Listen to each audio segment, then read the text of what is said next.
The Natty Limit is a joke. Now, I used to talk about the Natty Ceiling, the Natty Limit, but as I'm watching more inspirational natties on YouTube like Alpha Destiny, Jeffrey Verity Schofield, Natural Hypertrophy, and Bald Omni Man, just to name a few, I think it's a concept we should get rid of.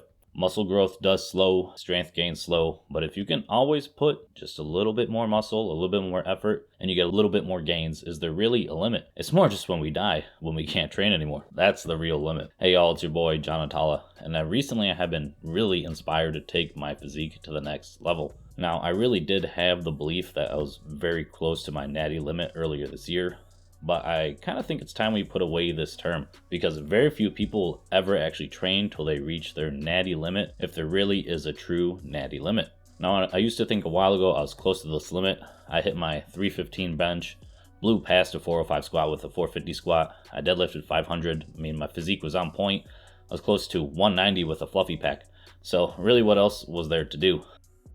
Then you see people keep pushing and pushing the limits, and you wonder why it's not you. The question was, why did I decide to put limitations on myself when there's more gains to be had and I am still having fun training? So just because training slows down and progress slows down, it doesn't mean I am really even close to my Natty Limit, or most likely even you are close to your Natty Limit. Just because everything does slow down significantly, if you could always put on just a little bit of muscle till your old age, the limit is much higher than we anticipate. So like a half a pound to a pound of muscle per year is still a gain at the end of the day. And if you like training, what is the big deal? We do need to be active every single day. So in these activities, why are we limiting our possibilities, which is much higher than we anticipate if we're going to be at this for a lifetime? Now, I'm not saying you will look like Chris Bumstead or Arnold. These are stupid expectations, but I bet 99% of you of the physiques you wanted would be attainable if you trained consistently with a long-term mindset. Now, I used to look at these calculations for estimations on my natty potential, like things on the internet. So go to Google, type in muscular potential calculators, and you will get a couple that will come up on your search result. And in this video, we're going to look at the Mind Pump Medium one and the Legion Athletics one. So for my stats, I'm 67 inches tall. That's around 170 centimeters. My wrist is 6.31 inches, about 16 centimeters, and my ankle is 8.78 inches, which is about 22.3 centimeters. And we're going to roll with 14% body fat right now. this is a nice middle from my last bod pod test not too long ago, and in between my scale. And if you need to see that video where I compare the two, you can check out that video here. So according to Mind Pump Media's calculator, the most I can weigh is 201 pounds with 14% body fat. And with this, I'd have a 45-inch chest, 16-inch biceps, 13-inch forearms, a 15-inch neck, 24-inch thighs, and 16-inch calves. And if you look at the Legion Athletics one calculator, they give about the same estimations. So we're just going to roll with the Mind Pump Media calculator for this video. So I did do all my measurements today, and I did beat some of them. Now, keep in mind when I do my measurements, I never pump. It's literally just like me after a normal day of moving around, how I look and how my muscles are. So no pump. All I did was chores today. I sat in the car for a lot of the day. So these are just real measurements based on an everyday scenario. So during my measurements, I did beat some of the maximum stats. So it's obvious I'm on the sauce if I beat an internet calculator. I'm kidding. I swear, it's just creatine. It's fine. So my legs came in at 24.88 inches, beating their estimation of 24. My neck came back at 15.95 inches, beating their estimation of 15. And my forearms are beating their 13 inches. Now, to their calculator, my biceps are not up to par yet. I only need 16 inches for that, which I'm missing like 0.7 inches. My chest is definitely lagging behind at 41.75 inches. And my calves are as well, but you know, I rarely train those, so we'll skip that for now. And so do you know what the funny part is the body parts that I surpassed their maximum potential in, I have actually barely done any like serious isolation work or any serious program for. Now, if you have seen my neck video, you can, I grew my neck pretty quickly, and you can check out the video here. But yes, the measurement is different in that video. I didn't like that old tape measure, which is why I bought this new one. And they're a little off for some reason, so that's just what it is.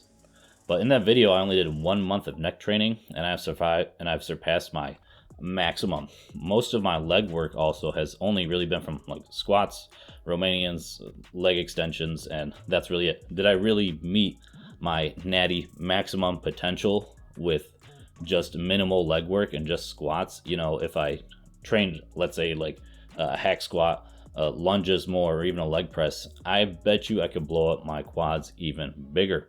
And for my forearms that are bigger than this Natty maximum, did I really just beat it with using only a hand squeezer? And you can watch that video here where I put on a decent amount of size in a month.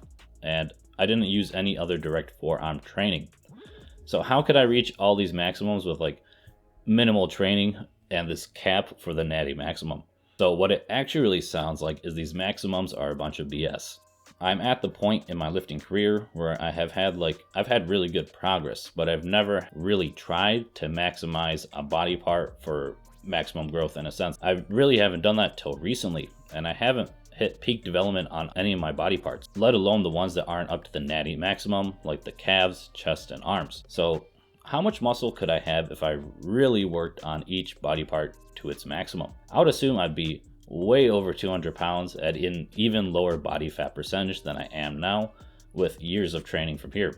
If I really gave each body part like a year of priority, I would be way over 200 pounds. It's only until recently that I've seriously started targeting my arms, shoulders, and traps and hamstrings, and these things are blowing up pretty quickly. If I focused on developing each muscle to get as big as possible, which isn't necessarily something you'd want to do though for aesthetics, depending on what type of physique you're going for, but let's just say I wanted to, I think I can get a ton of poundage I could add on to each muscle. I got way more potential if I continue down this path. I mean, I'm starting a slow bulk now and I'm already close to 190 again. What I'm trying to say is these calculators are just frankly horseshit. They're terrible. And don't give me that I have the great genetic argument.